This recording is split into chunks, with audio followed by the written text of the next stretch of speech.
What is up, everyone? Welcome back to Wildcat MTG. Today we're going to revisit the old Double Masters. We're going to crack a Draft Booster box today.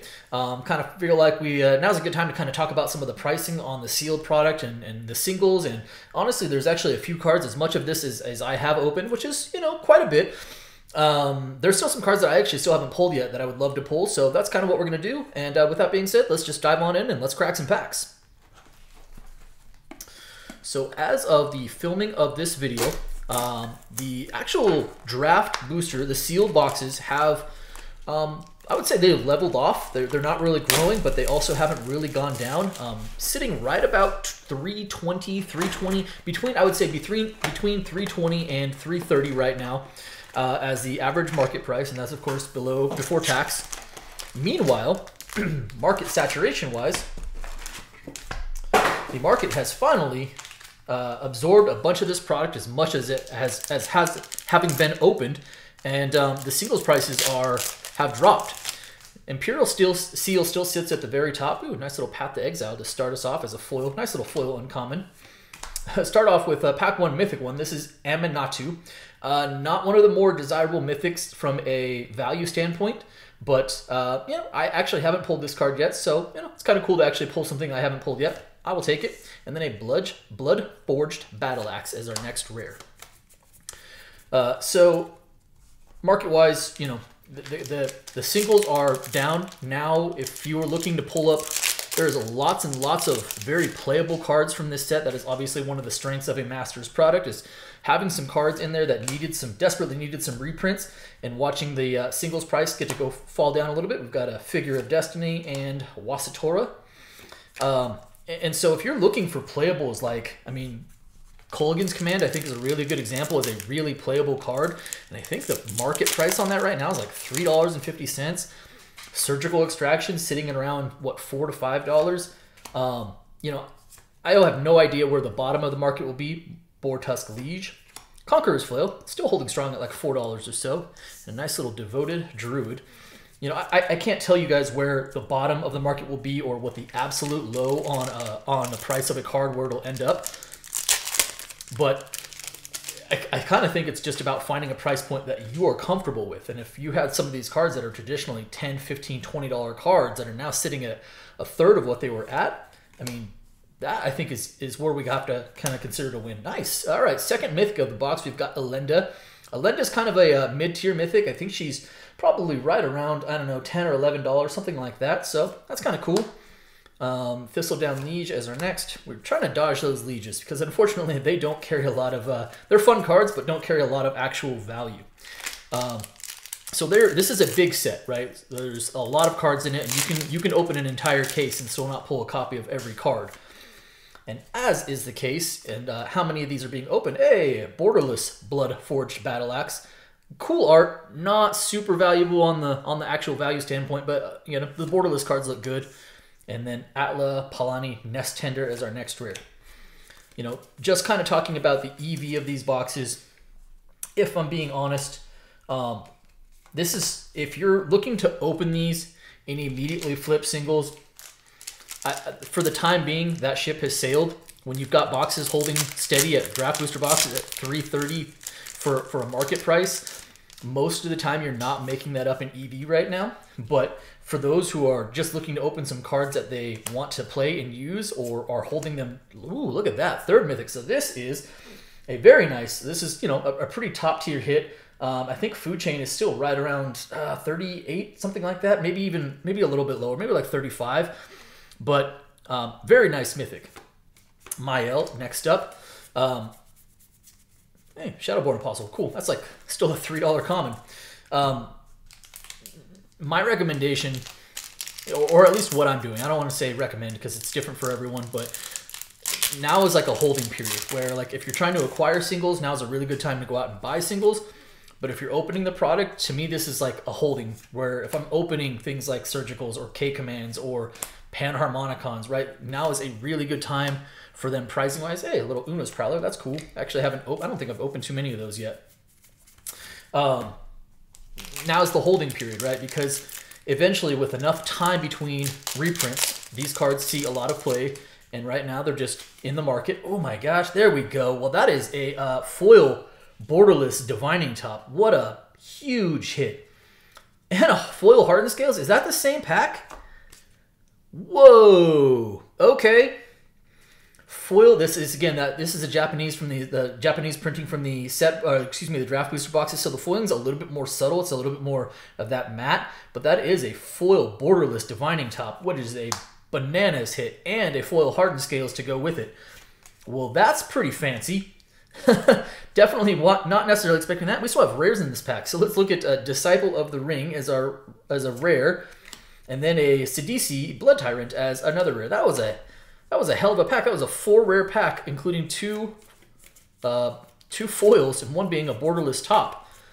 Let's go. Let's go. That's awesome. That top is still holding good value for those borderless foils too. That's huge. So yeah, like I said, to me now is an acquiring and holding stage. Oh my gosh! Well, that's a foil mythic, so that's cool. So we've not the most expensive mythic, right? This is one of those you have to count it as a bottom tier, the Dragon Lord Slumgar. But you know what? A foil mythic nonetheless. I'm not going to pretend to be upset about it. That's cool. Very nice. Where this box is looking up. I'll say it that way. All right, Ingenious. We've got Elsha the Infinite as our next, and Karavek the Merciless. Nice little commander card. Or if you were battling, that'd also be a huge casting cost. Borderless Claws. Pride Mage. Let's see here. What are we going to do here? Let's move top over. Put them with the mythics there. All right. What are we doing here? There we go. A little rearranging.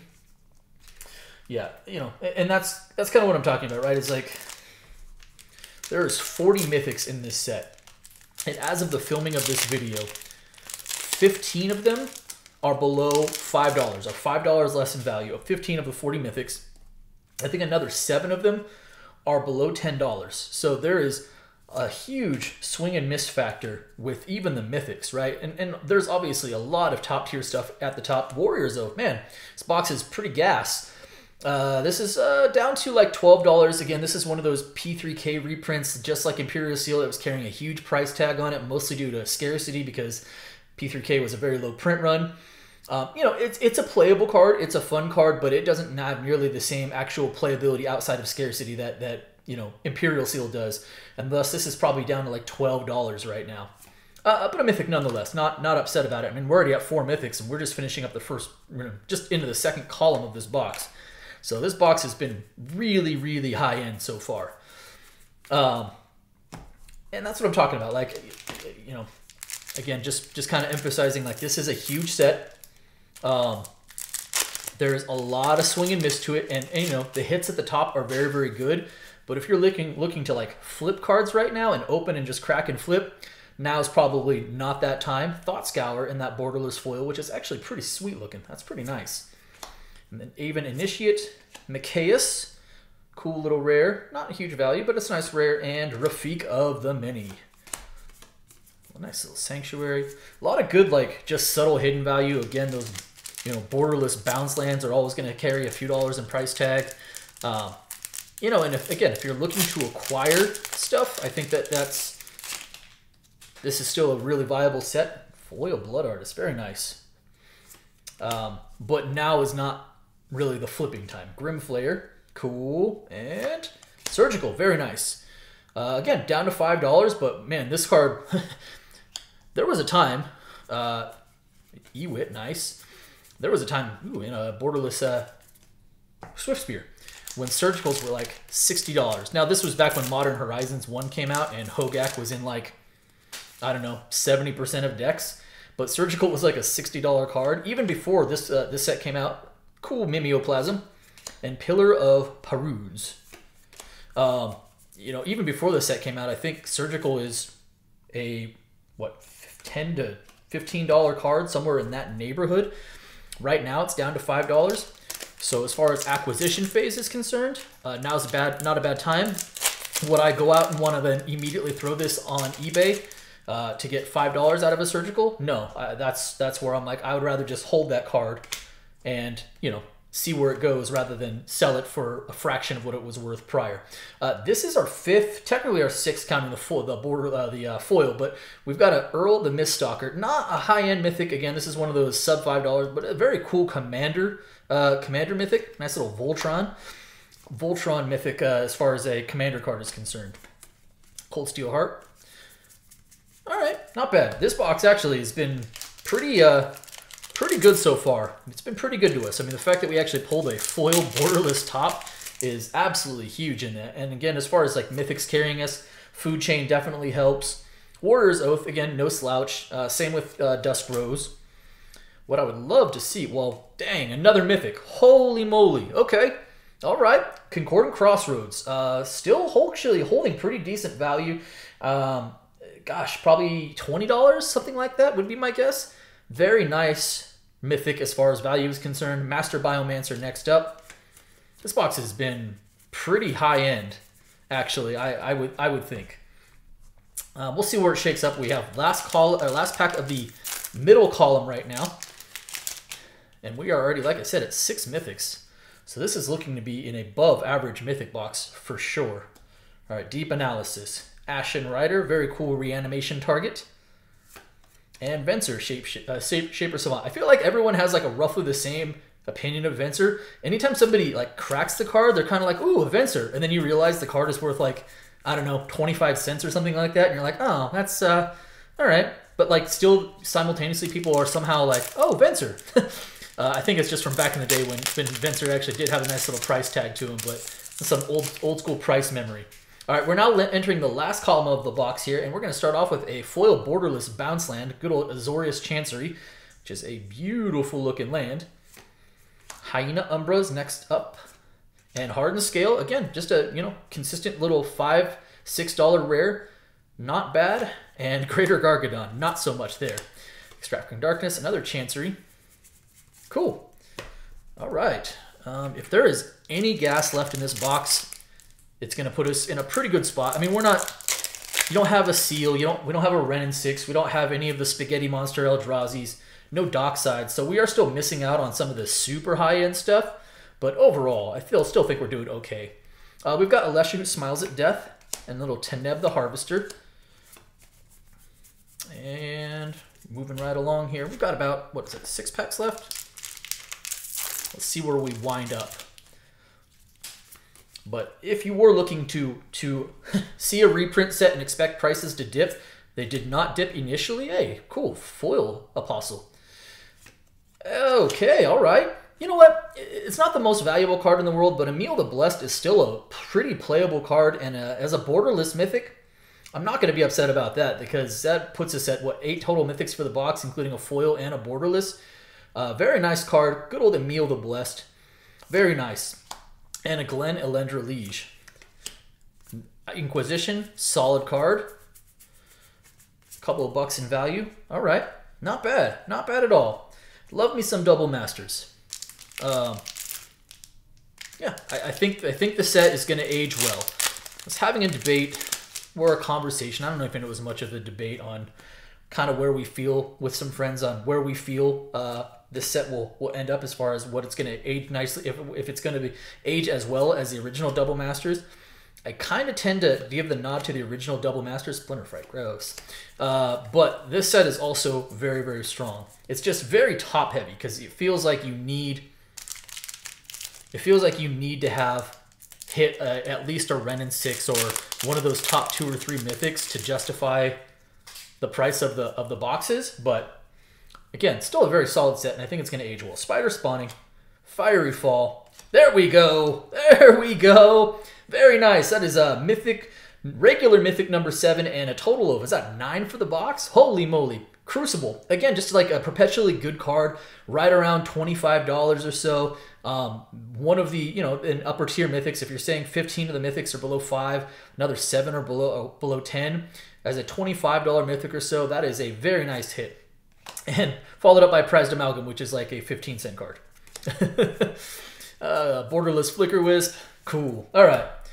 Last 3 packs of the box. So let's wrap it up. If there is any gas left at all, especially in the rare slot, like it would be huge to pull something like a Force of Negation or like a Smothering Tithe, I would really put a bow on this box in a huge, huge way. All right, Settle Beyond Reality, or Settle Beyond Reality, Carrier Thrall, Anguished Unmaking. Okay, still a few dollars. I have a few of those. Some of you may have seen a previous video where I opened up quite a few of these. But still, actually a few dollars as a rare. And a Thrumming Stone. Very nice. Actually, not a bad pack overall. Thrumming Stone is one of those cards that is crushed in price, right? Like at one point, single printing out of Cold Snap plus on the list, this is like a $30 or $30 to $40 card. And now it's like a $5 card. So if you wanted to pick up Thrumming Stones, now is like a pretty good time to do that. Okay, 2 packs left. I am not even a little disappointed by this box. Let's see if there's anything left in it. We'll kind of do a wind down here, talk about it a little bit. And then, of course, I will add pricing towards the end to see how we did when we look at actual TCG market of rares and mythics above $3. All right, Traveler's Amulet. Forbidden Orchard. Okay, very nice. Probably a few bucks. That's cool. Take that. And Rune of the Hidden Realm. Borderless card and Borderless Rampant Growth. All right, not bad. Last pack of the box. Strong finish. Any last pack magic? Let's find out. All right. Foil Pride Mage. Militia Bugler. Force of Negation. Yeah! There we go. Force of freaking Negation. That's what I'm talking about. That is what I'm talking about. Still like a $38 card right now, and that's with it's just a super played card. So $38 at a depressed value right now. I still think this is a card that with time between reprints is going to even go back up even more because it sees play across so many different formats. A huge hit for us. So very, very nice. Super strong hit. And an Ob Nixilis to finish us off. Well, that was a pretty rock solid box of Double Masters, right? So we've got our Borderless Battleforged Axe there, Bloodforged. In the mythics, we got 1, 2, 3, 4, 5, 6, 7 mythics plus a borderless mythic plus a foil mythic. So what does that put us at? 9 mythics. Not to be outdone, we hit a Force of Negation as probably the most expensive rare, actually, but by a pretty substantial amount at this moment. And then a foil borderless Divining Top, along with just several other, lots of other good value in there. I'm going to call this a successful box.